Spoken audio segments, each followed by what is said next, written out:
Ya, baik. Assalamualaikum warahmatullahi wabarakatuh. Waalaikumsalam warahmatullahi wabarakatuh. Innal hamdalillah nahmaduhu wa nasta'inuhu wa nastaghfiruhu wa nastahdi wa na'udzu billahi min syururi anfusina wa min sayyiati a'malina may yahdihillahu fala mudhilla lahu wa may yudlil falan tajida lahu waliya mursyida. Asyhadu an la ilaha illallah wahdahu la syarikalah wa asyhadu anna Muhammadan abduhu wa rasuluhu la nabiyya ba'dah. Allahumma shalli wa sallim ala asyrafil anbiya'i wal mursalin nabiyina Muhammadin wa ala alihi wa sahbihi wa man tabi'ahum bi ihsanin ila yaumiddin. Waqad qala Allah ta'ala fil Qur'anil Karim, a'udzu billahi minasyaitonir rajim. Wal mu'minuna wal mu'minatu ba'duhum awliya'u ba'din ya'muruna bil ma'rufi wa yanhauna 'anil munkari wa yuqimuna sholata wa yutuna zakata wa yuti'una Allah wa rasulahu ulaika sayarhamuhumullah innallaha azizun hakim. Qala Rasulullah sallallahu alaihi wasallam, hasinu amwalakum bizakati wadawu mardakum bis sadaqati wa'iddu lil bala'i ad-du'a. Sadaqallahul azim wa sadaqa rasuluhun nabil karim wa nahnu ala dzalika minasyahidin asyakirin. Amma ba'du. Muslimin yang dirahmati Allah Subhanahu wa taala, sahabat Forkom Jerman yang dirahmati Allah Subhanahu wa taala, as-shaimin was-shaimat yang berbahagia, mari sama-sama kita panjatkan puji dan syukur kehadirat Allah Subhanahu wa taala dengan limpahan nikmatnya, hidayah dan inayah Allah Subhanahu wa taala pada sore hari ya di Indonesia, sore hari. Ini masih siang, Ustaz. Masih siang ya. Siang hari di Jerman.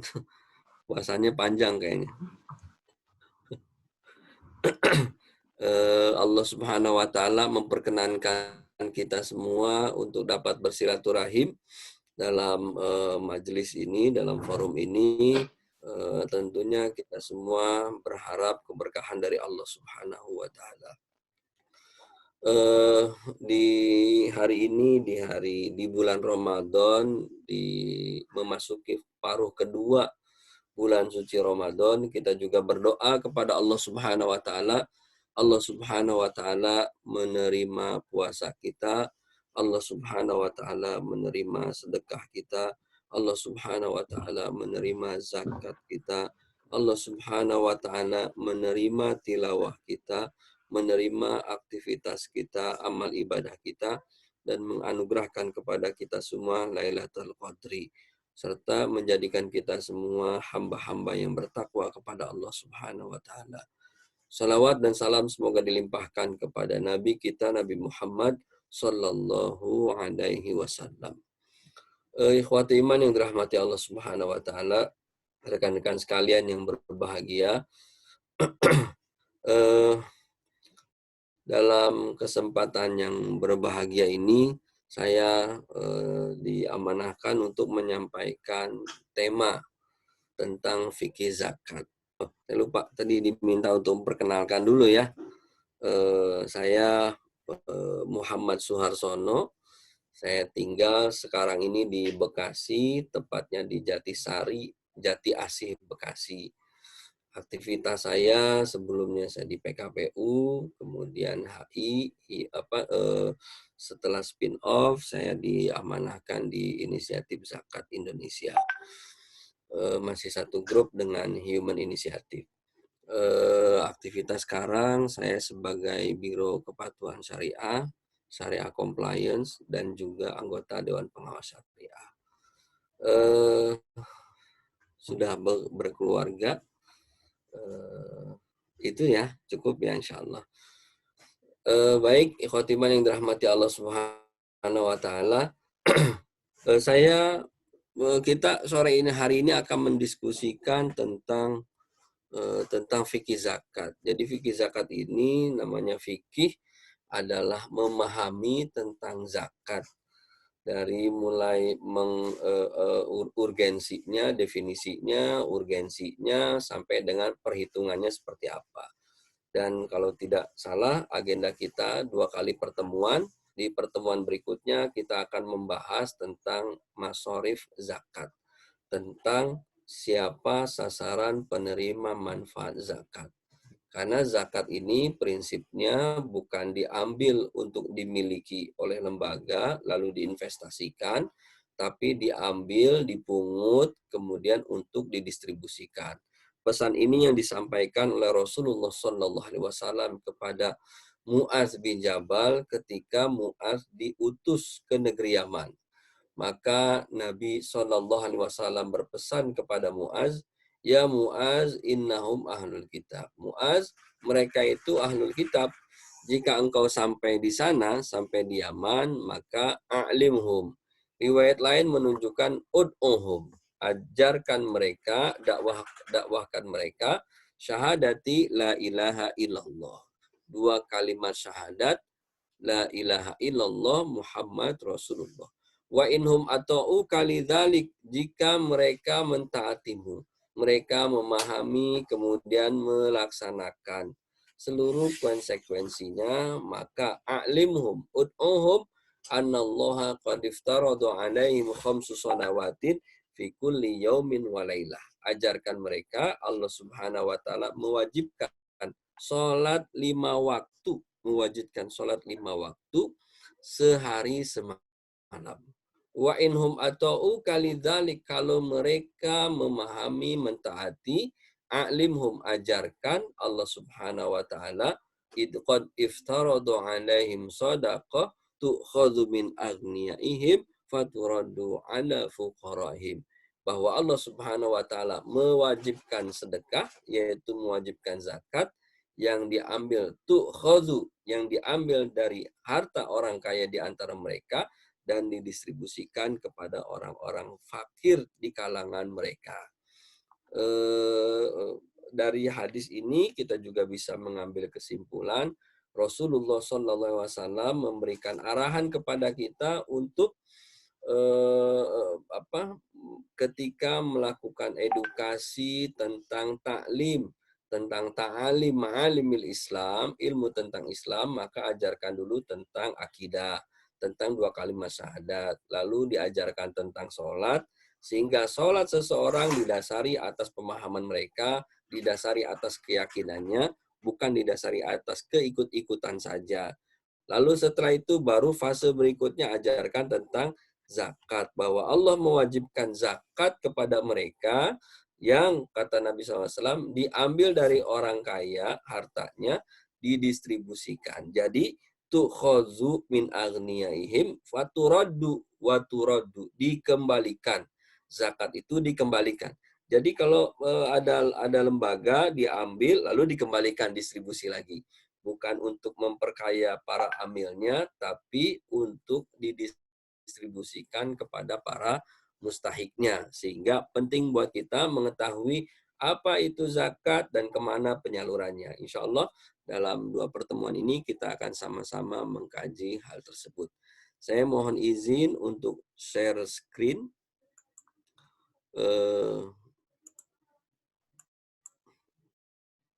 Ya, baik. Ini terlihatkah? Sudah terlihat, Ustaz. Kalau di saya, ya. Perlu slideshow atau cukup? Terserah nyamannya Ustaz, kan kalau misalnya di slideshow mungkin biar lebih luas. Iya. Ya, oke ya. Baik. Saya akan mengawali dari definisi, dari pengertian zakat, infak, dan sedekah. Kata yang pertama adalah infak. Anfaq ini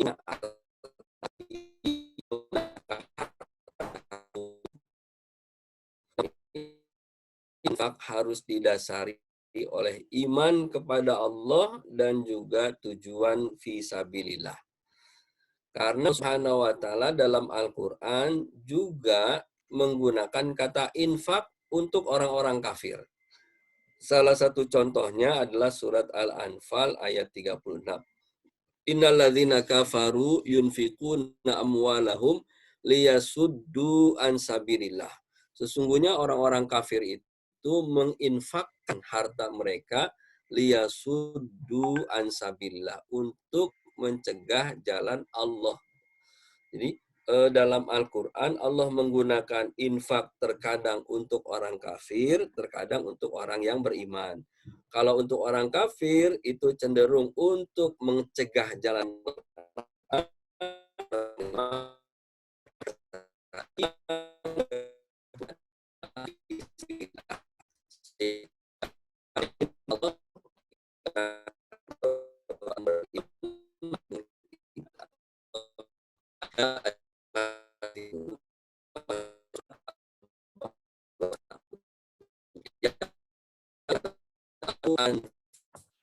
Thayyibati makasabtum.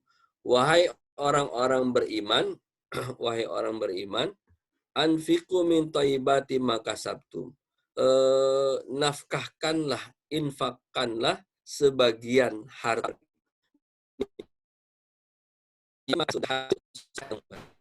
Apa Ustaz? Suaranya Kalimat putus-putus. ya, suaranya putus-putus ya. Sebentar, coba cek 1, 2, 3. Ya, sekarang Sudah jelas? cukup jelas. Tadi sempat beberapa kalimat sebelumnya putus-putus suaranya, mungkin boleh diulang beberapa kalimat sebelumnya. Oh iya. Ya. Iya, baik. Apa nih, Ustaz?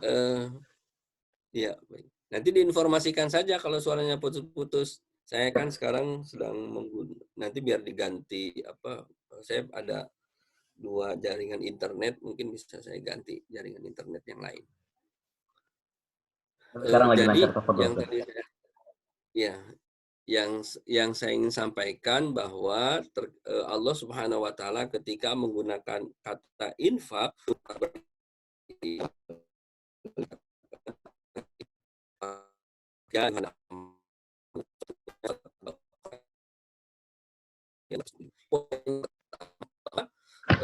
kata infak ini lebih umum karena tidak didasari atas ideologi keyakinan. Bisa orang kafir, bisa orang beriman, tergantung latar belakangnya dan juga tujuannya. Ini yang pertama. Dari sini juga kita bisa ambil kesimpulan, apabila ada orang-orang non-muslim non-muslim ini ingin ikut berpartisipasi, ingin ikut berdonasi dalam program-program yang kita lakukan. Misalnya teman-teman Forkom Jerman mengadakan satu event itu komunitas muslim gitu ya, lalu ada tertarik dari non muslim untuk berpartisipasi. Nah, ini dibukan dalam catatan atau akun infak, tidak akun zakat atau akunnya, tapi masuk dalam kategori akun infak. Karena orang kafir dalam Al-Quran juga disebutkan dengan kata infak. Sementara sedekah ini lebih umum sifatnya. Dia sedekah itu lebih khusus, maksud saya lebih khusus untuk orang yang beriman. Sedekah itu khusus untuk orang yang beriman. Nabi SAW menyampaikan pesan dalam hadisnya, wasodaqatu burhanun. Sedekah itu burhan, bukti penjelas keimanan seseorang. Jadi dia menjadi bukti, dalil. Burhan itu dalil iman seseorang. Sehingga ketika kita akan melihat bagaimana kualitas imannya, lihat saja bagaimana kualitas sedekahnya.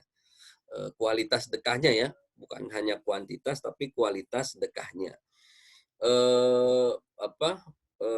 Dicontohkan pada masa Nabi SAW ketika ada permintaan dari Rasulullah SAW untuk bersedekah, maka Abu Bakar memiliki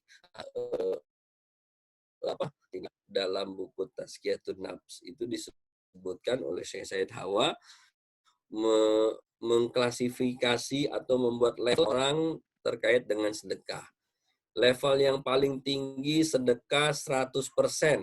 Ini ada pada Abu Bakar As-Siddiq. Level kedua sedekah 50%. Ini ada Umar bin Khattab. Level ketiga sedekah 2,5%. Ini level yang paling rendah. levelnya yang paling rendah. Jadi 2,5% itu bukan level yang paling tinggi sesungguhnya, tapi levelnya yang paling rendah. Kepada orang yang membutuhkan dengan tujuan takarrub kepada Allah Subhanahu wa taala. Jadi tujuannya adalah takarrub kepada Allah Subhanahu wa taala. Sehingga tidak heran ikhwati iman rahimakumullah, banyak para sahabat yang ketika tidak diberikan kesempatan untuk bersedekah karena memang tidak mampu bersedekah, mereka gelisah, mereka sedih.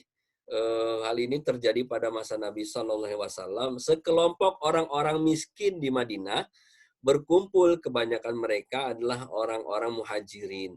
Berkumpul lalu mengadukan nasib mereka, mengadukan perasaan mereka, unjuk rasa, menyampaikan rasa gelisah mereka kepada Nabi Shallallahu Alaihi Wasallam. Ya Allah,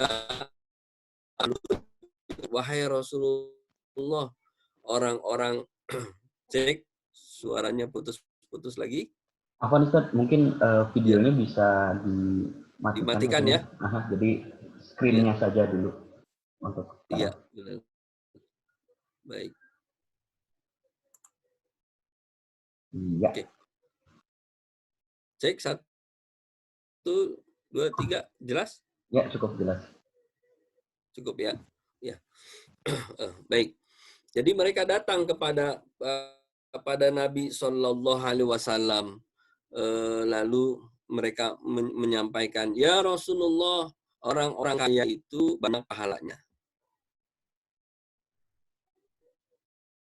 Di saya ada tanda, please check your connection or use different speaker. Tapi jelas ya? Kadang-kadang tidak jelas, cuman secara umum jelas. Atau sebentar, saya ganti ini dulu deh.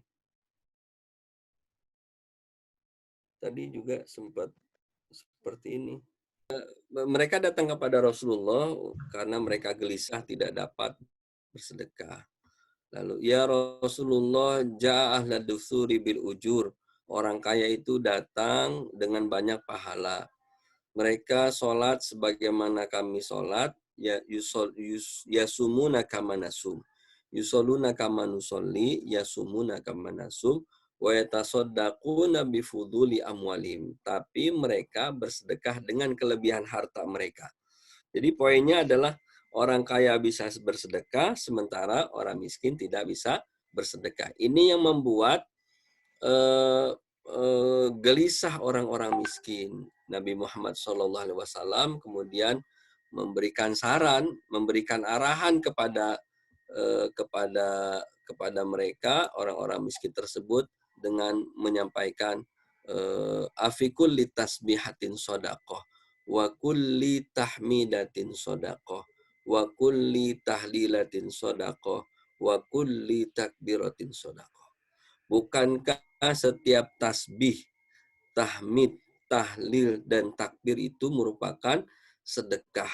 Dengan jawaban ini, maka para sahabat yang tadinya gelisah akhirnya bisa menjadi lega bahwa mereka punya peluang mendapatkan pahala dengan cara bersedekah.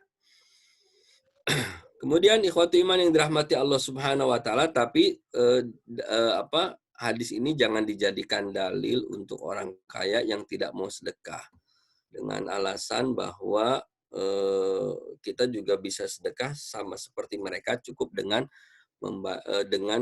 yang sifatnya maknawi, yang sifatnya non materi. Justru hadis ini merupakan keunggulan bagi orang-orang kaya karena mereka bisa bersedekah dengan kelebihan harta mereka dan juga sedekah dengan sebagian harta yang mereka miliki. Ini sedekah. Ada yang wajib, ada yang sunnah. Salah satu yang wajib adalah zakat. Sehingga para ulama dalam kitab-kitab klasiknya menyebutkan zakat itu sodaqoh muqaddaroh. Zakat itu sodaqoh mafrudoh. Sedekah yang ditentukan, sedekah yang diwajibkan. Definisinya adalah mengeluarkan sebagian harta dalam waktu tertentu. Jadi waktunya tertentu, haul ataupun ketika panen. Zakat tidak dapat dibayarkan sesuai dengan semangatnya. Ketika kita semangat, sebanyak mungkin dikeluarkan zakat. Begitu nggak semangat, maka nggak zakat lagi. Tidak, tapi zakat dibayarkan sesuai dengan ketentuan waktunya. Ada yang waktunya ketika panen seperti disampaikan Allah dalam Al-Qur'an, waktu haqqahu yauma hasadihi. Keluarkan haknya zakatnya ketika hak panen.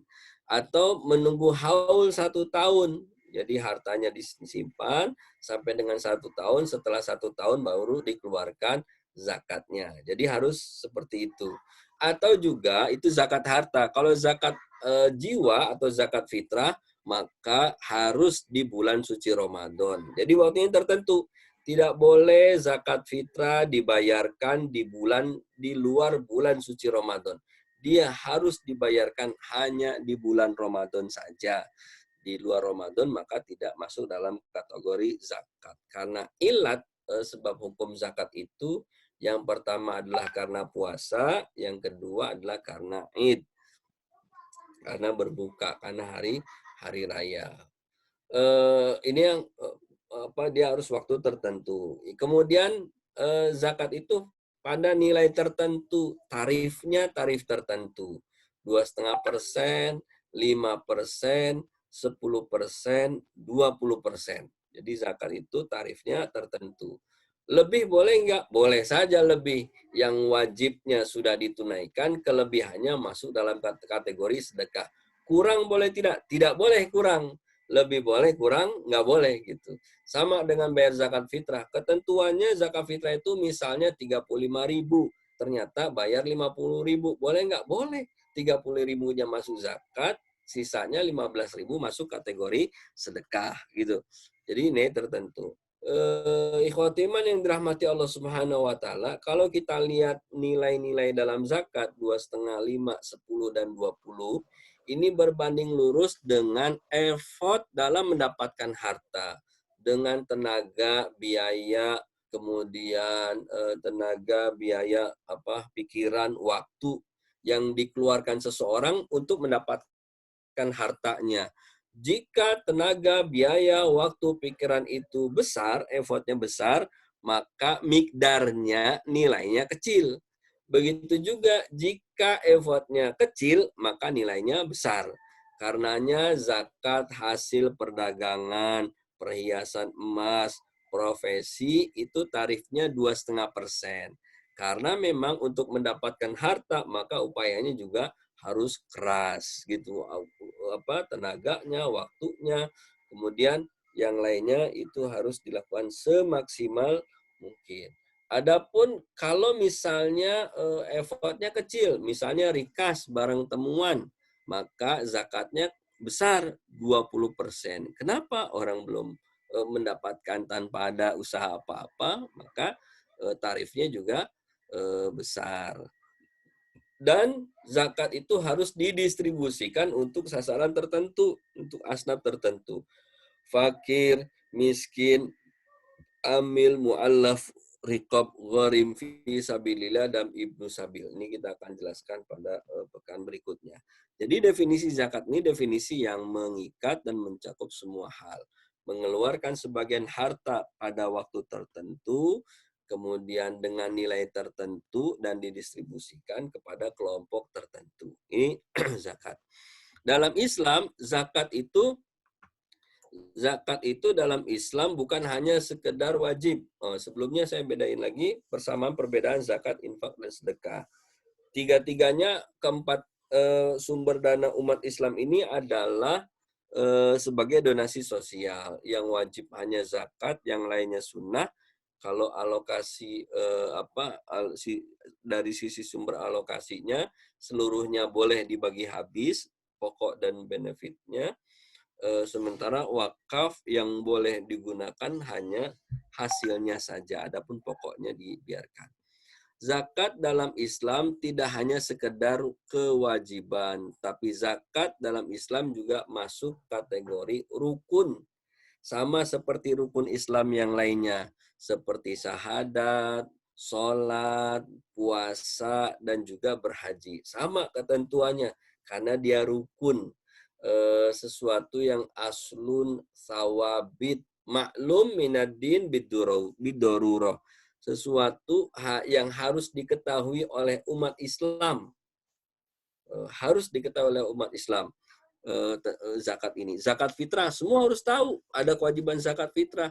Zakat harta, semua harus tahu tentang kewajiban zakat harta. Adapun mengenai rincian dapur-dapur fikihnya, maka itu diserahkan kepada para ulama yang memiliki kompetensinya.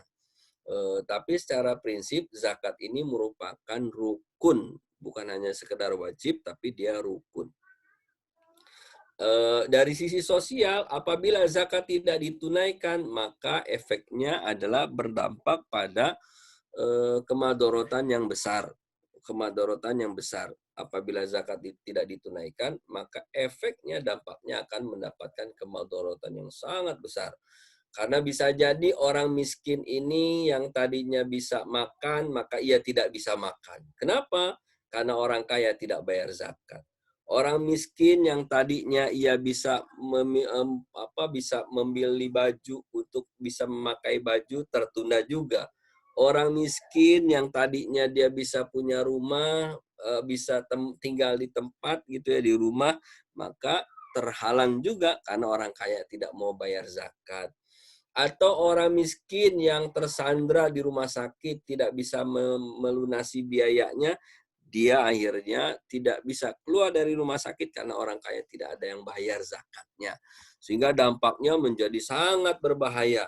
Sangat berbahaya jika zakat tidak ditunaikan. Tidak heran Abu Bakar As-Siddiq memerangi orang-orang yang tidak mau menunaikan zakat. Jadi diperangi. Justru yang mencegah untuk memerangi Umar bin Khattab radhiyallahu anhu. Ini jarang terjadi.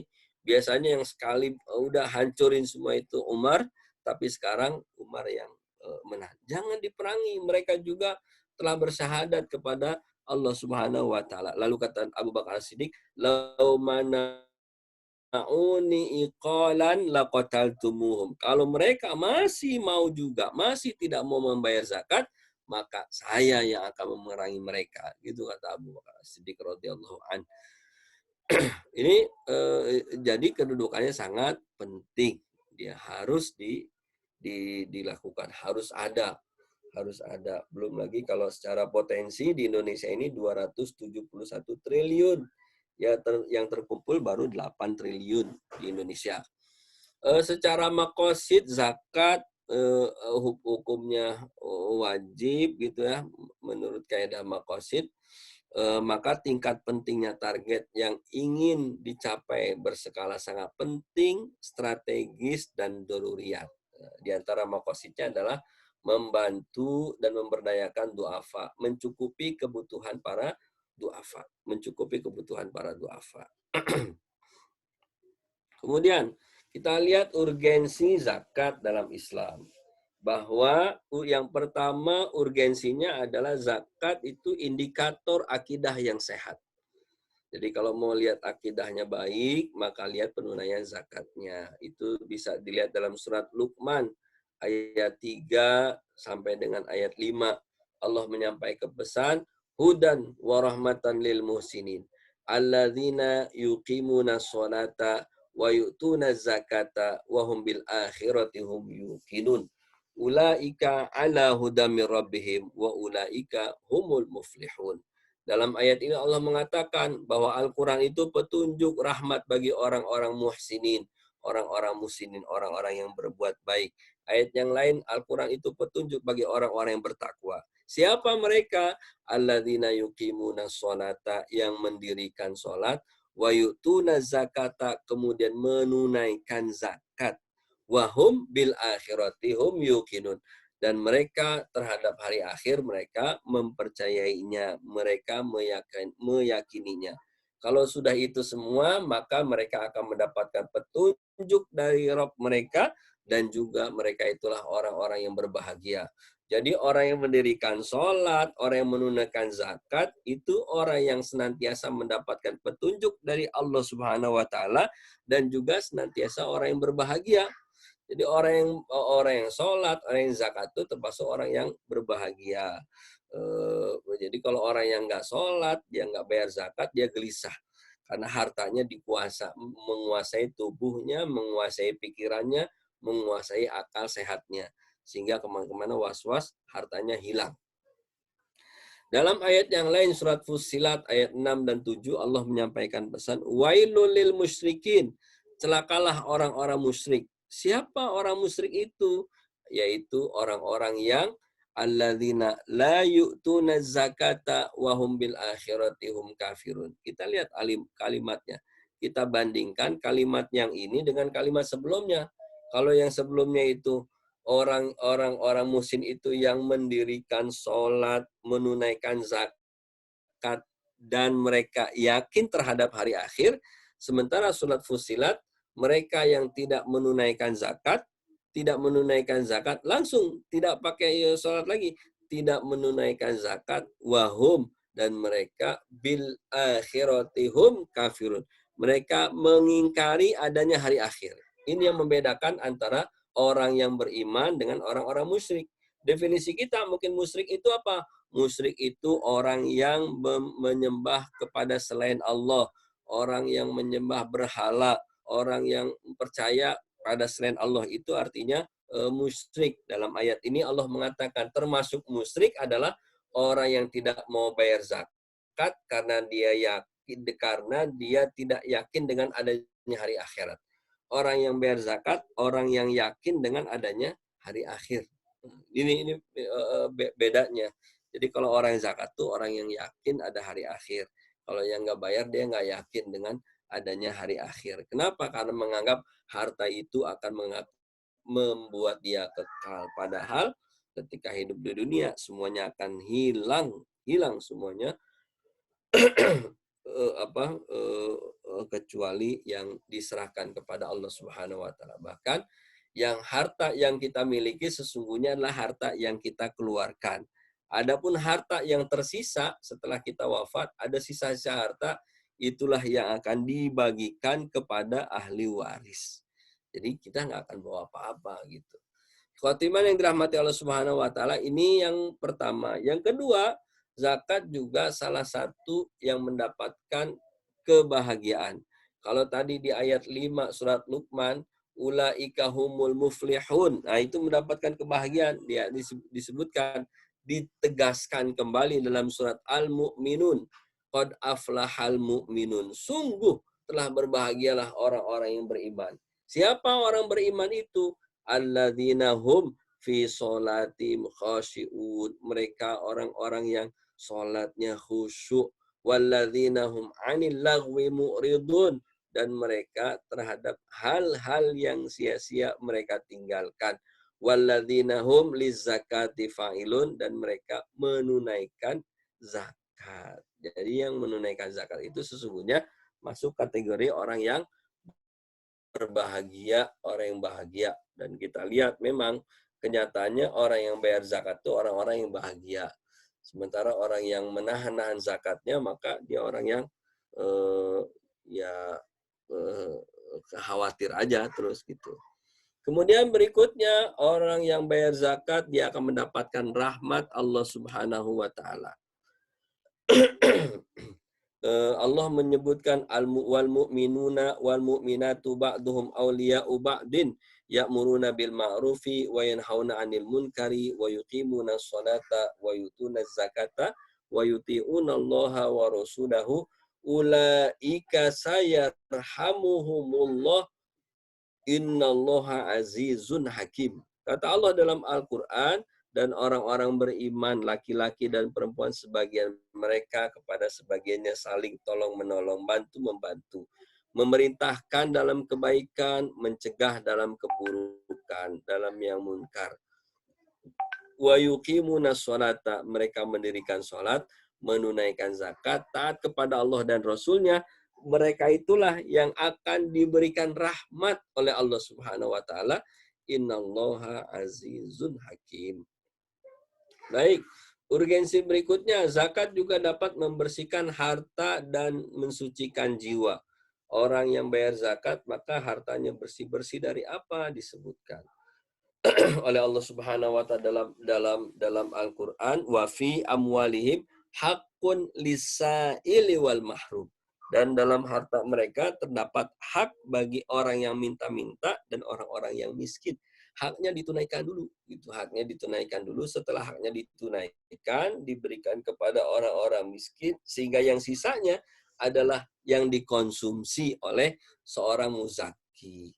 Maka dalam Al-Quran disebutkan tutohiruhum wa tuzakim biha, membersihkan dan mensucikan jiwa mereka, membersihkan dan mensucikan jiwa mereka. Dan kita punya kepentingan ikhwatiman yang dirahmati Allah Subhanahu wa taala untuk dapat mensucikan jiwa, karena kecenderungan jiwa kita ini adalah secara fitrah fa'alhamaha fujuroha wa taqwaha, diilhamkan untuk berbuat dosa dan juga berbuat takwa.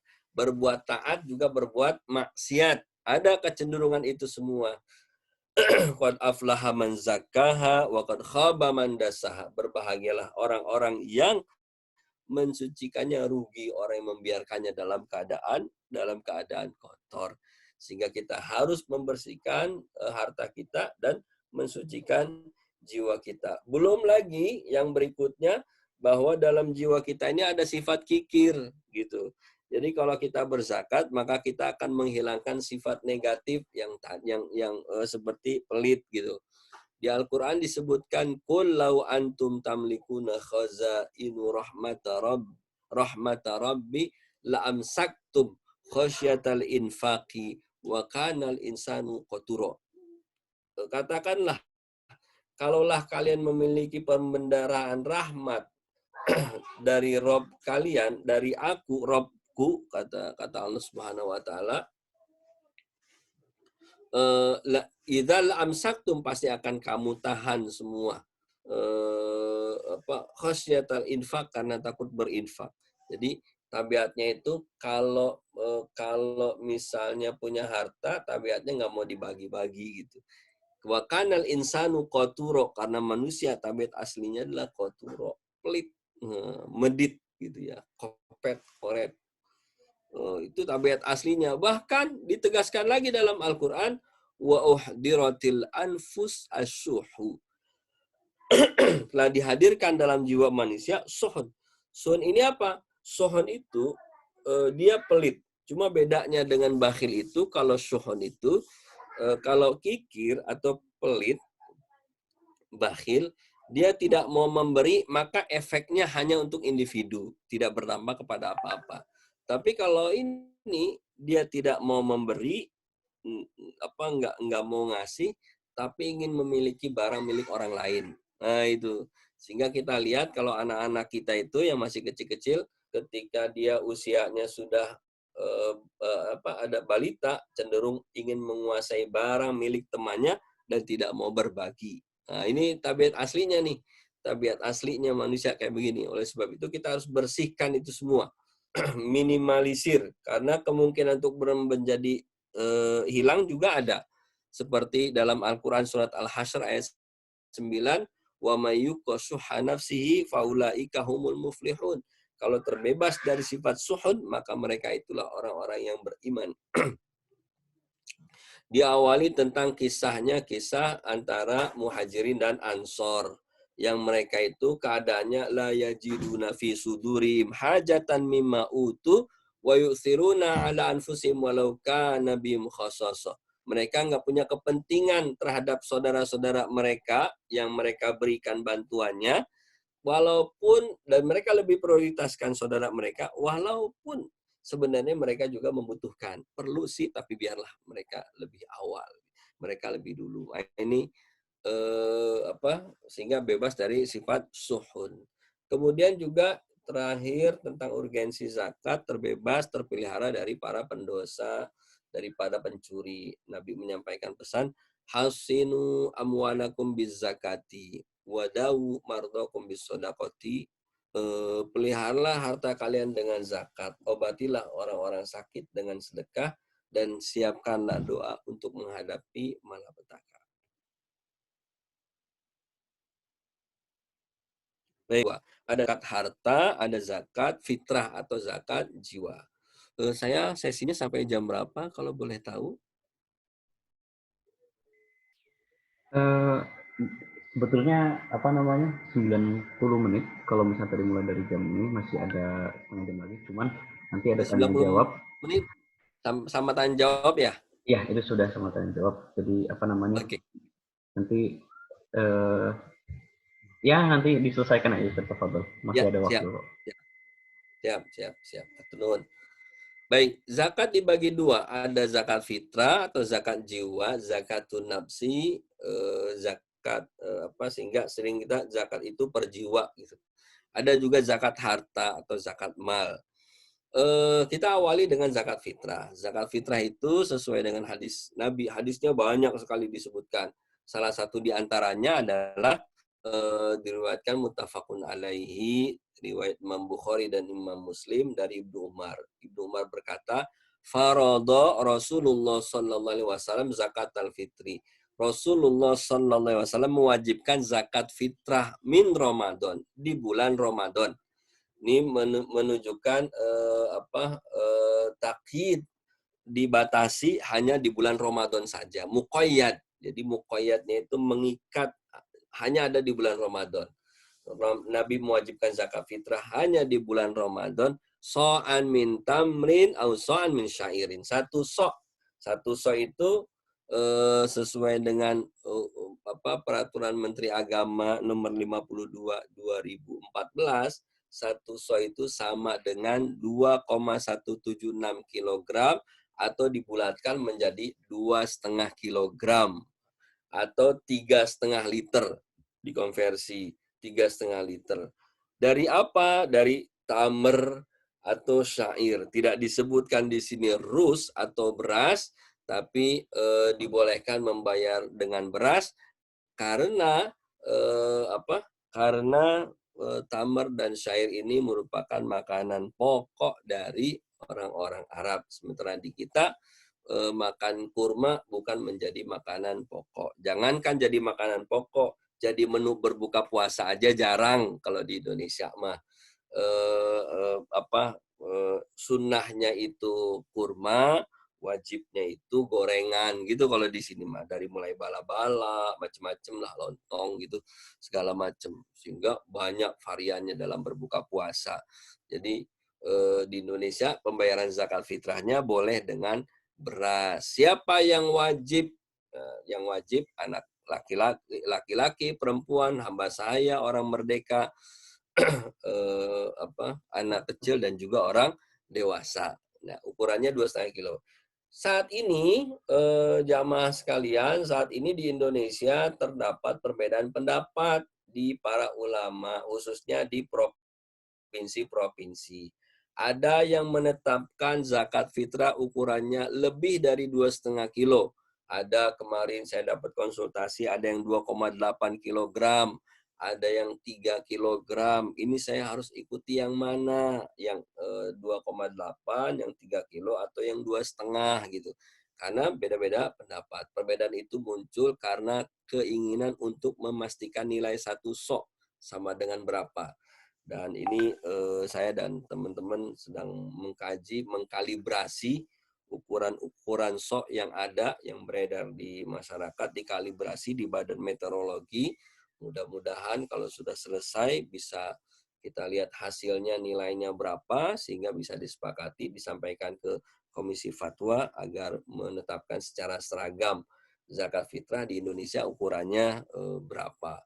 Kalau kajian klasik, kitab-kitab klasiknya macam-macam memang para ulama mengenai konversi satu sok. Baik, ini zakat fitrah. Dia wajib ya.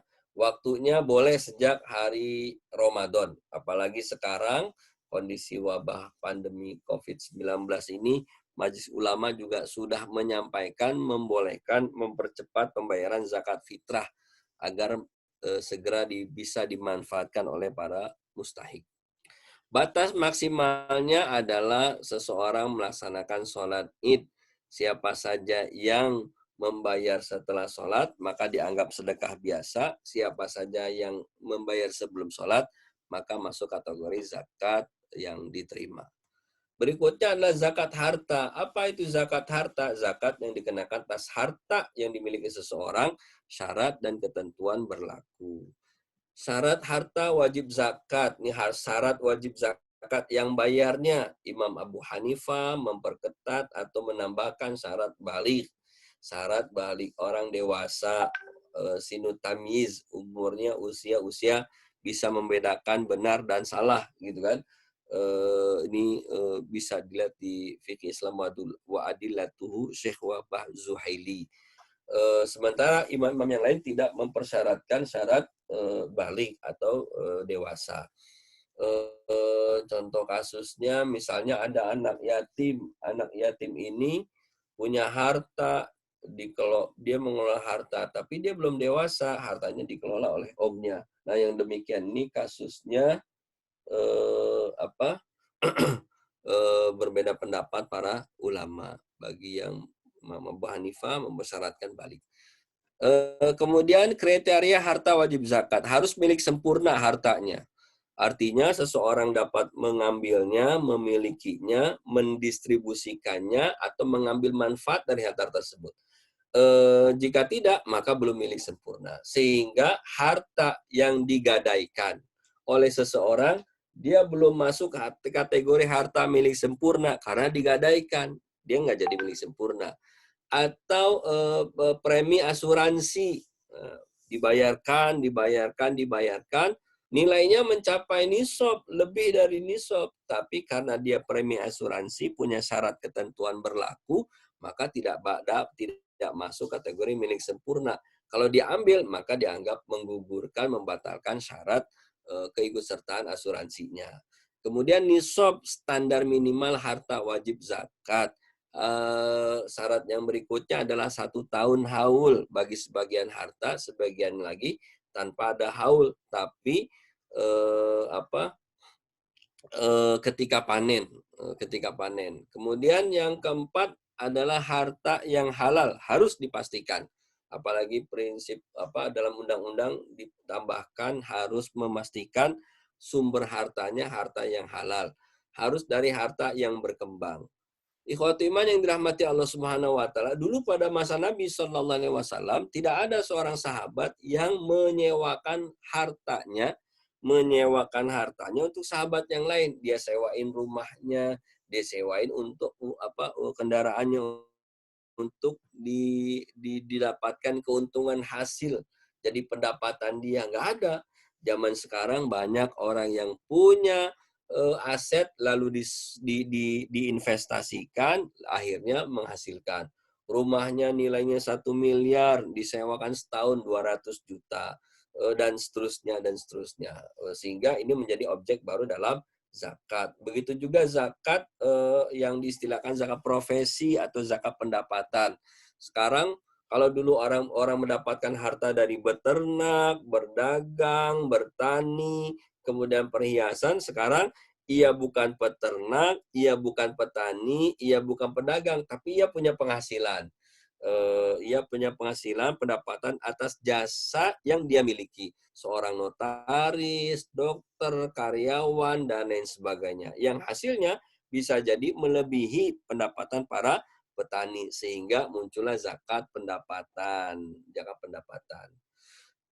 dan lain sebagainya, sehingga muncul seperti ini. Nah, ini kita lihat tabel nisab dan tarif zakat. Nah, dalam ada zakat perhiasan emas dan perak. Emas dan perak ini syaratnya adalah emas perak yang perhiasan emas dan perak yang disimpan, bukan yang dipakai secara wajar. Nah, dipakai secara wajar karena ada beberapa tempat yang terbiasa di lingkungan sosialnya itu sosialita mungkin ya. Lingkungan sosialnya itu orang pakai perhiasan emas 50 gram biasa-biasa saja, bahkan lebih itu hal yang biasa. Karena memang tradisi lingkungan seperti itu. Jadi secara wajar, tidak berlebihan. Khotimah yang dirahmati Allah Subhanahu wa taala, apabila seseorang memiliki perhiasan emas atau emas logam mulia, disimpan selama 1 tahun melebihi nisab, maka wajib dikeluarkan zakat sebanyak 2,5%. Kalau kembali pembahasan tentang nisab, tentang jenis zakat atau jenis perhiasannya. Yang dimaksud dengan disimpan di sini adalah bukan pada jenisnya, tapi pada ukuran biasa ia pakai. Misal, seseorang punya 4 atau 3 kotak perhiasan emas. Masing-masing kotak itu nilainya adalah 50 sampai 100 gram. Taruhlah kita 100 gram. Satu kotak 100 gram, ada 4 kotak jadi 400 gram. Tidak mungkin ia menggunakan emas itu 4-4-nya sekaligus. Tapi keempatnya sudah dia pakai dengan jenis agenda yang berbeda-beda. Biasanya berapa dia pakai? Dia biasa memakai 1 kotak yang isinya senilai 100 gram. Yang disimpan ini 3 kotak. Maka yang dikeluarkan zakat adalah 3 kotak tersebut. Ketika mencapai haul, bayarkan zakatnya sebanyak 2,5%. Ini, dan emas di sini adalah emas logam mulia 24 karat. 85 gram emas itu logam mulia 24 karat. Apabila ada emas yang di bawah 24 karat, maka dapat dikonversi jika senilai 85 gram 24 karat. Misalnya 85 gram 24 karat itu per gramnya berapa sekarang? Kalau per gramnya itu 1 juta, maka 85 juta. Apabila seseorang memiliki kadar emas dengan tingkat kadarnya 22 karat, 20 karat, 18 karat, senilai dijumlahkan senilai 85 juta, disimpan selama 1 tahun, maka wajib dikeluarkan zakat 2,5%. Perdagangan ini dikenakan pada aset dagang, baik itu aset dagangnya uang maupun barang, semua dijumlahkan.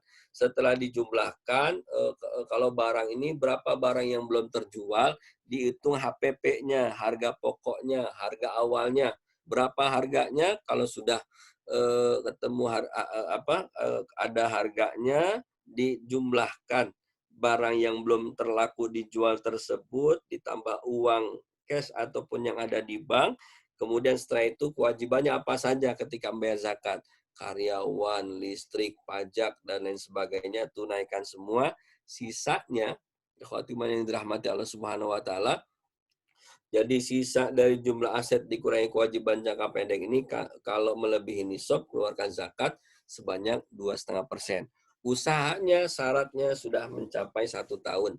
Pertanian 5 wasak 653 kg. Biasanya para petani itu kalau panen ukurannya ton, bukan kilogram, bukan kintal. Area sawahnya 2 hektar. Panennya 10 ton, maka 10 ton kali 5%. Gitu cara mudah ngitungnya.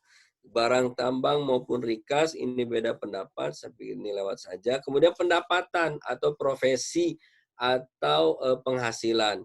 Para ulama berbeda-beda pendapat dalam istilah dari zakat tersebut, dari zakat ini. Sebagian mereka bahkan mencantumkan dalam kitab-kitab klasik itu dicantumkan dengan sebutan mal mustafat, harta yang berkembang, yaitu harta yang didapat bukan dari bertani, berdagang, beternak, dan juga dari bertambang. Bukan dari itu semua, maka jika menghasilkan, maka melihat nisabnya. Nisabnya para ulama berbeda pendapat lagi. Nanti bisa dilihat, saya mencantumkan satu pendapat dalam tabel ini, 653 kg beras tanpa harus haul atau tanpa menunggu 1 tahun, langsung dikeluarkan 2,5% gitu. Kemudian ada zakat hasil sewa atau hadiah. Ini bisa dilihat di akhir slide. Ini hadiah. Ini berdasarkan tingkat cara mendapatkan usahanya. Jika usaha jeripayahnya besar, maka 2,5%. Jika tidak, maka 20%. Termasuk misalnya kalau karyawan itu ada THR, maka digabungkan yang pendapatannya. Ada juga zakat al-mustaghallat. Al-mustaghallat itu hasil sewa aset. Berapa yang dia punya asetnya? dia punya aset rumah, tanah, mobil, disewakan sehingga menjadi sesuatu yang produktif, maka dikenakan dari hasil sewanya, bukan dari nilai asetnya. Ikhwati iman yang dirahmati Allah Subhanahu wa taala, ini materi nanti saya share mungkin untuk memperkaya kajian kita. Saya sudahi dulu paparan presentasinya. Kita buka sesi untuk tanya jawab. Demikian dari saya, wallahu a'lam bishawab. Jazakallah Ustaz atas materi yang telah disampaikan, mudah-mudahan kita bisa mengambil manfaatnya. Kepada para peserta, tafadhol dipersilahkan jika ada yang punya pertanyaan bisa diketik, atau mungkin ya kalau misalnya tidak banyak nanti bisa langsung menyalakan aja mungkin audionya satu persatu kalau misalnya mau langsung bertanya. Tafadhol.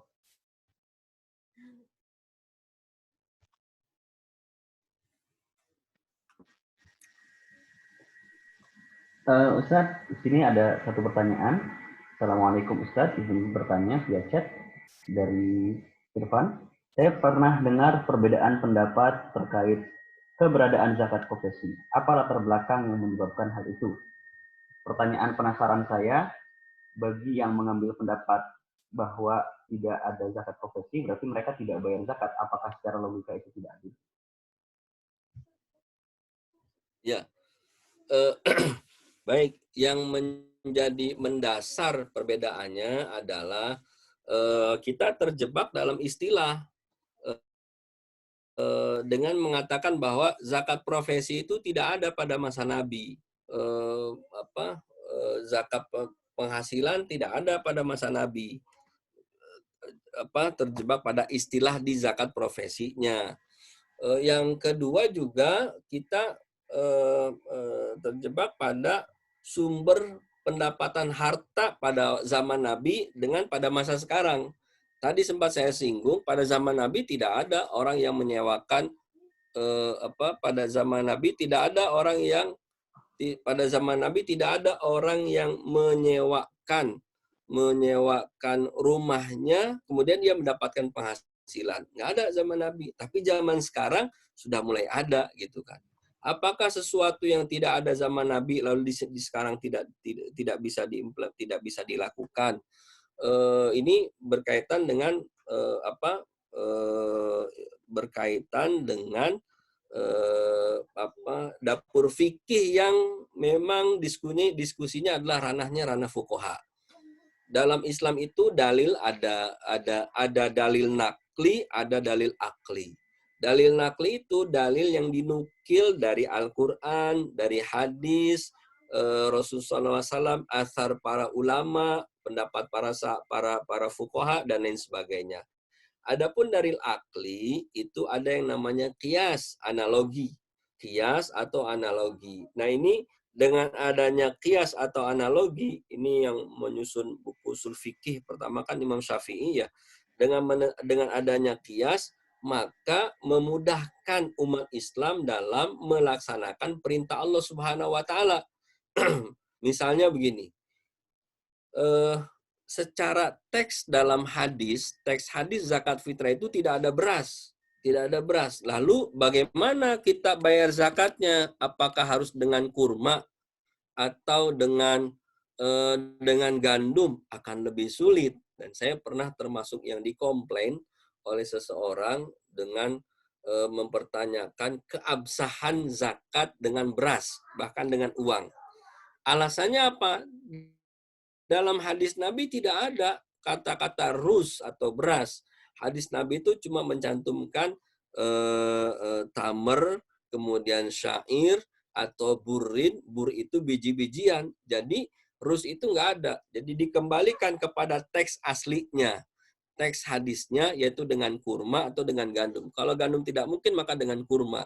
Dulu dia berpendapat, dulu ulama kita membolehkan dengan beras karena kurma jarang. Sekarang kurma banyak didapatkan di Indonesia. Maka kembalikan kepada teks hadisnya zakat fitrah dengan kurma. Ini kalau hanya berdasarkan pada satu dalil, sementara tidak merujuk kepada hadis yang lain, maka kita ya udah akan terjebak pada tekstual itu. Padahal Nabi berpesan bahwa dan ini juga disampaikan oleh Umar bin Khattab, ugnuhum, cukupi kebutuhan mereka yang tujuan dari zakat fitrah adalah tidak ada orang-orang miskin yang meminta-minta di hari raya. Ini targetnya, dicukupi kebutuhannya. Kemudian dalam diskusi itu dengan orang tersebut saya tanya, kalau antum saya kasih kurma, kira-kira makan kurmanya sampai kenyang cukup berapa banyak? Bukan begitu ya dia bertanya masalahnya bukan di situ. Iya, sekarang kan ada maqasidnya, ada dalil akli, ada dalil akli dan para ulama membolehkan membayar zakat dengan dengan beras atau juga dengan uang. Ini yang pertama. Jadi sesuatu yang tidak ada teksnya. Kemudian juga pada masa Nabi ada dulu profesi-profesi tertentu, tapi belum menjadi profesi yang menghasilkan. Ada dokter. Nah, kalau bukan dokter ya, kalau dokter itu bahasa Arabnya tobib. Tobibun. Nah, di Indonesia dijadi tabib. Kalau tobib itu dokter, kalau tabib itu apa ya? Eh, Tabib itu seperti yang apa? Paranormal, bukan paranormal. Eh, Ya paramedis, bukan paramedis ya. Pokoknya selain dokter lah gitu kan. Tenaga selain dokter. Oh, kita datang ke tabib orang pinter gitulah tabib itu ya. Cuman kan tidak seperti sekarang, profesi dokter, profesi yang lainnya itu penghasilannya jauh rata-rata. Kalau mau merujuk kepada kitab-kitab klasik, ini kitab-kitab klasik nih, baik itu kitab Al-Mughni, kitab Al-Muhalla, bahkan kitab Abu Ubaid Al-Qasim, ini kitab hadis. Abu Ubaid Al-Qasim itu dalam kitab Al-Amwal, di situ dibahas tentang dana-dana publik, zakat, sedekah, wakaf, dan lain sebagainya. Dan buku ini menjadi rujukan hampir seluruh buku kontemporer. Syekh Sabik juga merujuk pada buku ini. Kemudian Syekh Qardawi rujukannya kitab Al-Amwal. Di kitab tersebut disebutkan satu riwayat Ibnu Abbas itu mengambil zakat dari pekerja, seseorang yang kerja di gudang.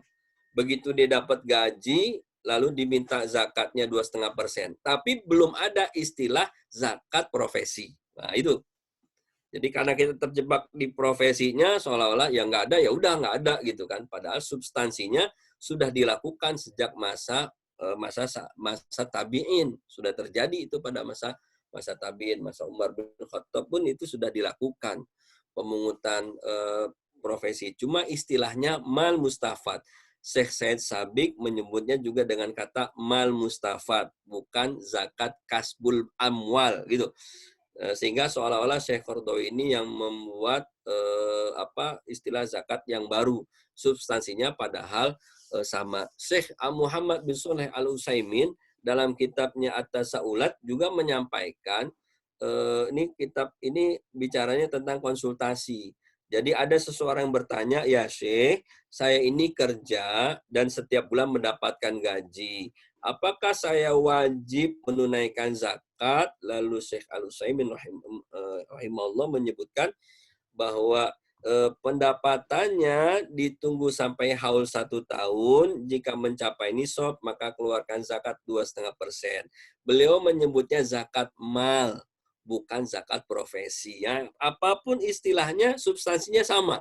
Yang penting setiap yang punya pendapatan dan pendapatan itu mencapai nisab, maka dibayarkan zakatnya sebanyak 2,5%. Lalu saya ingin masuk yang ke tadi, dengan bagi yang tidak percaya dengan zakat profesi. Semangat yang ingin disampaikan adalah yang penting membersihkan harta. Kalau memang tidak yakin, istilah itu mah beda istilah, itu cari-cari alasan saja. Ya sudah, keluarkan saja zakat malnya, zakat hartanya sebanyak 2,5% dari pendapatan yang diterima, tanpa memperdebatkan apakah istilahnya profesi kah, pendapatan kah, atau yang lainnya. Kalau di Indonesia, Komisi Fatwa MUI menyebutnya zakat penghasilan. di Peraturan Menteri Agama nomor 52 2014 menyebutnya sebagai zakat pendapatan. Ini menghitungannya sama gitu. Penghitungannya sama. Dan ini bukan sesuatu yang baru sesungguhnya, cuman mungkin karena baru mendengar istilahnya jadi kaget langsung mengatakan tidak ada zakat profesi. Padahal kalau dirujuk pada kitab klasik itu sudah dibahas sebelumnya oleh para ulama. Kalaupun nggak mau juga ya udah zakat mal, nggak mau juga ya udah bersihin harta aja dengan sedekah gitu. Supaya apa? Supaya hartanya bersih gitu sih. Wallahu a'lam. Kalau ada yang nggak mau juga ya udah, ya nggak apa-apa gitu sih. Karena saya pernah diskusi nggak selesai-selesai. Bahkan terakhir orang tersebut minta, coba ada nggak perkataan Abu Bakar As-Siddiq dan Umar bin Khattab yang menyatakan wajib bayar zakat pendapatan. Wah, saya bilang cari aja dah sendiri. Wallahu alam. Apa? Betul, ada lagi? Banyak Sudah ya? ada 4 orang yang bertanya lagi, Ustaz. Mungkin saya sebutkan dua-dua dulu ya. Pertama, jika ada perbedaan tarif zakat, apakah amil yang menentukan atau muzakinya? Ya. Terus yang kedua, bagaimana menentukan awal haul bagi orang yang sebelumnya tidak wajib zakat? Jika dengan berjalannya waktu 1 tahun tabungannya terpakai atau bertambah, apakah berpengaruh juga dengan kewajiban dan jumlah zakat yang harus dikeluarkan?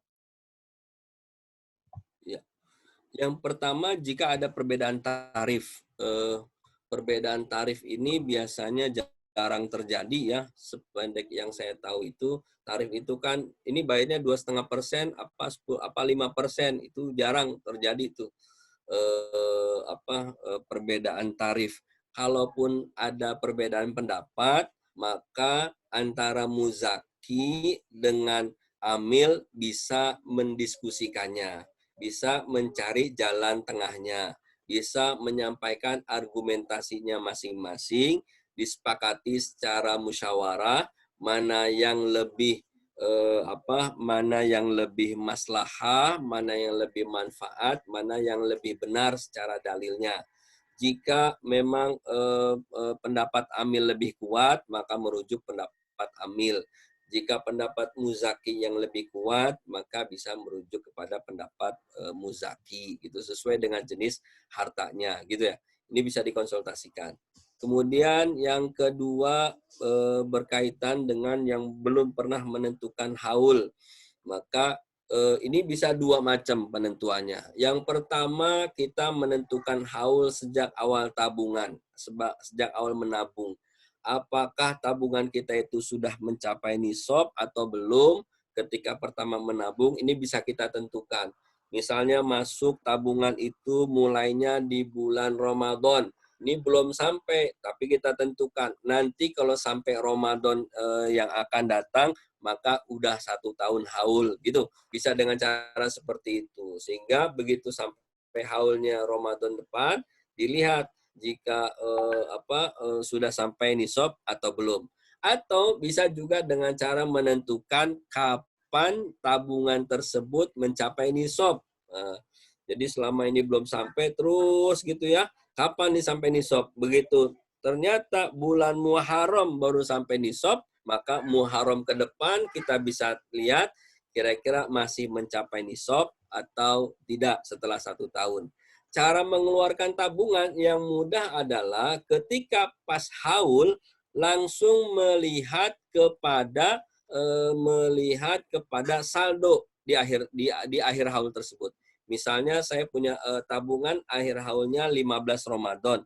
15 Ramadan, lihat aja saldo akhirnya berapa tanpa harus mempertimbangkan fluktuasi keluar masuknya uang pada bulan-bulan sebelumnya. Ini tujuannya memudahkan kita untuk menunaikan zakat tabungan. Karena kalau tidak demikian, akan setiap bulan itu ada haul, ada haul, ada haul. Tapi ditentukan dulu haulnya, lalu lihat. Jika di bank syariah, maka langsung. Misalnya saldo akhirnya, saldo di tanggal 15 Ramadan ini ada 100 juta rupiah. 100 juta, nisabnya 85 gram. Asumsi 1 gram 1 juta, 85 juta. Berarti lebih dari nisab, zakat 2,5%. Kalau di bank konvensional, maka keluarkan dulu bunganya. karena bunga tidak termasuk dalam komponen zakat yang dikeluarkan. Karena bunga disepakati bunga bank itu sesuatu yang diharamkan, maka bunganya dikurangi terlebih dahulu, pokoknya baru dikeluarkan zakat. Ini untuk zakat tabungan agar lebih mudah dalam menghitungnya. Wallahu a'lam. Baik, kemudian 2 pertanyaan selanjutnya. Assalamualaikum warahmatullahi wabarakatuh. Mau bertanya tentang zakat perhiasan. Saya pernah dengar dari satu ustazah, zakat perhiasan yang dipakai cukup bayar zakat pertama waktu kita beli. Bagaimana penjelasannya Pak Ustadz? Wassalam. Kemudian pertanyaan selanjutnya, Assalamualaikum Ustadz. Ada diskusi antara saudara saya tentang besaran fidyah. Misal, si A menghitung fidyahnya 4 euro, organisasi setempat rata-rata menghitung 8 euro per kepala per hari. Bagaimana menurut Ustadz? Ya. Yang pertama tentang zakat perhiasan. Yang saya baca dari literatur yang ada, kewajiban zakat harta itu diwajibkan atas hartanya, atas harta yang dimiliki oleh kita. Selagi harta tersebut memenuhi syarat dan ketentuan kewajiban zakat, maka ia dikeluarkan zakatnya. Karena berkaitan dengan harta. Selagi zakat itu tidak memenuhi syarat dan ketentuan kewajiban zakat, maka tidak dikeluarkan zakatnya. Maka zakat perhiasan, selagi dia mencapai, zakat perhiasan atau zakat emas ya, selagi mencapai nisab dan haul, hari ini 100 gram, kemudian bayar zakatnya. Tahun depan ternyata masih ada 100 gram juga, ya, masih mencapai nisab dan juga sudah haul 1 tahun, maka keluarkan lagi 2,5%. Dan begitu seterusnya. Kenapa? Karena para ulama berpendapat bahwa zakat itu dikenakan atas harta. Kemudian yang kedua, dengan adanya zakat harta ini, Islam sebenarnya menganjurkan seorang muslim itu memiliki harta yang produktif. Dia mendorong idle aset menjadi faktor produktif dan tidak dianjurkan seorang muslim memiliki asetnya menjadi aset yang nganggur, tapi dianjurkan menjadi aset yang produktif. Semakin banyak aset yang produktif, maka seorang muslim itu semakin memiliki harta yang produktif. Hartanya semakin berkah insya Allah. Kemudian yang kedua, mengenai perbedaan dalam menghitung fidyah. Nah, ini besaran fidyah ya. Ada yang 4 euro, ada yang, ini benar ya, menghitung 8 per kepala per hari. Jadi fidyah itu adalah kewajiban seseorang untuk mengganti kewajiban berpuasa. Dan fidyah itu dikenakan atas orang yang tidak mampu dalam berpuasa. Seperti orang tua yang sudah tidak mampu berpuasa, orang yang sakit menahun sehingga tidak mungkin dia berpuasa, ataupun seseorang yang bekerja berat, ia juga boleh tidak berpuasa. Atau seorang ibu, seorang wanita yang hamil dan menyusuinya terus-terusan. Tahun ini hamil, nggak puasa. 2 tahun berikutnya nyusuin. Baru mau selesai hamil lagi, nyusuin lagi. Terus itu sampai 4 kali. Itu kalau disuruh bayar kodok, itu nggak sanggup tuh. Karena anak yang pertama 3 kali, 3 bulan nggak berpuasa. Kedua, udah punya anak 4, dari 3 kali 4, 12. Tahun bisa puasa kodok terus itu. Nggak bisa. Maka Syekh Qaradawi membolehkan yang hamil berterus-terus, maka boleh dengan bayar fidyah. Caranya gimana? Kata dalam Al-Quran disebutkan fidyatun to'amu miskin, memberikan makan kepada orang miskin. Kata memberikan makan ini, para ulama berbeda-beda pendapat dalam menetapkannya. Ada yang menetapkan berdasarkan standar ukuran. Ukuran 1 so, setengah so, atau 1/4 so, sehingga ada ukuran 1 mud ya. Karena 1 mud itu 1/4 so gitu kan. Ada beda-beda ukuran tuh. 1 so, nah, ukuran so-nya aja beda-beda lagi. Kita kembali kepada substansi dari memberikan makan. Yang dimaksud dengan memberikan makan adalah dengan memberikan makan sempurna. Berapa tradisi kebiasaan kita untuk makan secara penuh? Makan 4 sehat, 5 sempurna. Berapa sebenarnya ukurannya? Ini bisa diberikan dalam bentuk makanan, ini bisa lebih mudah. Kita masak, kita kasih kepada orang miskin. Sejumlah hari tidak berpuasa. Satu kali cukup, kalau mau 3 kali makan juga boleh. Jadi 1 kali makan sudah cukup, tapi kalau mau 3 kali juga dibolehkan. Kalau ngasih makan selesai permasalahan. Bagaimana kalau misalnya dalam bentuk uang? Nah, dalam bentuk uang tinggal dilihat saja 1 kali makan berapa nilainya. Kalau di Indonesia misalnya 1 kali makan 25.000, ya udah bayar 50.000. Sebagian lembaga atau organisasi menetapkan harga berbeda-beda.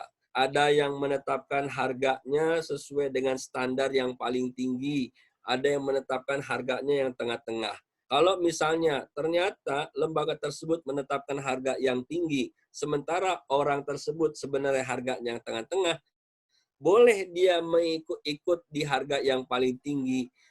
Apabila ada kelebihan dalam pembayaran fidyah, maka sisanya dikategorikan sebagai sedekah. Sisanya masuk dalam kategori sedekah. Jadi kalau misalnya yang satu menentukan 5 atau 4 euro, yang di sini berapa? 8. Ini lebih. Kenapa lebih? Karena standarnya mungkin lebih tinggi atau dan lain sebagainya, alasannya apa? Ya udah saya ikut yang ini supaya punya pahala lebih mumpung di bulan Ramadan. Nah, itu dibolehkan. Nggak apa-apa, dibolehkan. Demikian, wallahu a'lam. Ada satu pertanyaan lagi, Ustaz. Masih terkait tentang zakat profesi. Baik di Ya. Indonesia dan di Jerman, ada pajak penghasilan dari negara. Pertanyaannya, apakah boleh ikut mengkalkulasikan pajak ini dalam perhitungan zakat kita? Jadi, zakat dikurangi pajak. Bagaimana pendapat Ustaz? Ya. Uh, uh, Yang pertama saya ingin menyampaikan bahwa pajak dan zakat ini sesuatu yang berbeda. Dari sisi sumber hukumnya, dari sisi pengelolaannya, dari sisi distribusinya. Dari sisi sumber penetapannya pajak ditetapkan oleh pemerintah. Zakat ditetapkan oleh Allah Subhanahu wa taala. Pengelolaannya, zakat dikelola oleh pemerintah. Terserah pemerintah mengaturnya seperti apa, untuk biaya apa saja, pemerintah memiliki kewenangan penuh dalam mengelola pajak. Sementara zakat, pengelolaannya dikelola oleh amil dan harus sesuai dengan koridor yang ditetapkan oleh Allah Subhanahu wa taala. Distribusinya, ini kan berkaitan pengelolaan dan distribusi. Kalau distribusi atau penyalurannya, ya lembaga atau kalau pajak, pemerintah punya kewenangan penuh untuk gaji PNS, untuk jalan, untuk pembangunan, ini bebas karena pajak ini dari pemerintah. Sementara zakat harus didistribusikan kepada 8 asnaf, 8 kelompok, dan tidak boleh keluar dari 8 kelompok tersebut.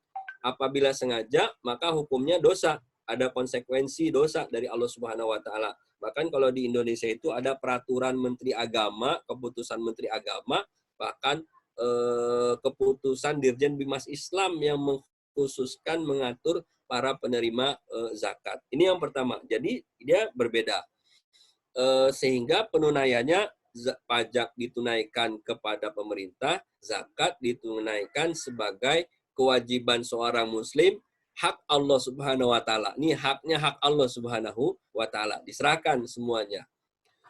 Di Indonesia zakat ini memang berbeda dengan di Malaysia. Kalau di Malaysia zakat menjadi pengurang pajak. Zakat menjadi pengurang pajak. Artinya seseorang punya kewajiban misalnya pajaknya 15%. Ketika ia sudah bayar zakat 2,5%, maka berkurang pajaknya menjadi 12,5%. Di Indonesia belum sampai pada tahap seperti itu. Zakat menjadi pengurang pajak, memang disebutnya zakat menjadi pengurang pajak. Sehingga siapa saja membayar zakatnya kepada lembaga lembaga amil yang diakui oleh pemerintah, maka ia dapat mendapatkan bukti stor zakat yang BSZ ini diserahkan kepada Dirjen Pajak atau kepada kantor pajak untuk menjadi pengurang dalam biaya kewajiban zakatnya. Masuk dalam PTKP, pendapatan tidak kena pajak. Jadi zakat itu masuk pada pendapatan tidak kena pajak. Kan di Indonesia itu ada pendapatan kena pajak, pendapatan tidak kena pajak. Nah, bayar zakat kita ketika di-store ke kantor pajak, masuknya adalah ke dalam PTKP. Jadi pengurang biaya, penghasilan sekian, biayanya. Nah, di salah satu biayanya adalah hasil pembayaran zakat kita. Baru sisanya kewajiban pajak yang dibayarkan kepada pemerintah. Saya kira begitu. Wallahu a'lam bishawab. Mantap. Jazakallah Ustaz atas jawaban-jawaban yang telah diberikan. Di sana waktu berbuka jam berapa ya Ustaz, kalau boleh tahu? Berbuka jam 17.40 berapa? 49, 47 gitu, saya lupa. Sekitar itu. Sebentar lagi ya, kisaran 10 menit lagi. 15 menit. 15 menit ya. Mungkin saya kasih kesempatan kalau peserta ada mungkin satu pertanyaan lagi, kalau misalnya ada, kalau misalnya tidak nanti bisa kita tutup. Ya, silakan. Kita tunggu dulu. Adakah yang masih mau bertanya? Dipersilahkan.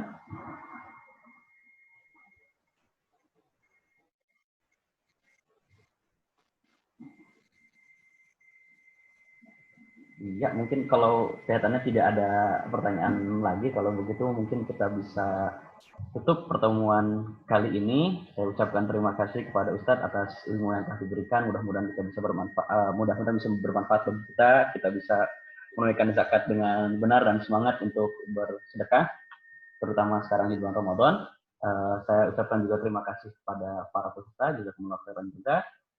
Kita akhiri mungkin pertemuan kita hari ini dengan hamdalah dan doa kafaratul majlis. Alhamdulillah rabbil alamin. Subhanakallahumma wa bihamdika asyhadu an la ilaha illa anta astaghfiruka wa atubu ilaik. Assalamualaikum warahmatullahi wabarakatuh. Waalaikumsalam warahmatullahi wabarakatuh. Baik, terima kasih. Saya mau langsung pamit ya, boleh ya? Ya, tafadhol Ustaz. Sampai ketemu nanti pertemuan depan insyaallah Ustaz. Ya, siap. Ketemu. Mohon maaf tadi ada kendala dari sinyal. Terima kasih, mohon pamit. Mudah-mudahan sehat semua ya. Mudah-mudahan sehat semua. Walafiat. Assalamualaikum warahmatullahi wabarakatuh. Waalaikumsalam warahmatullahi wabarakatuh.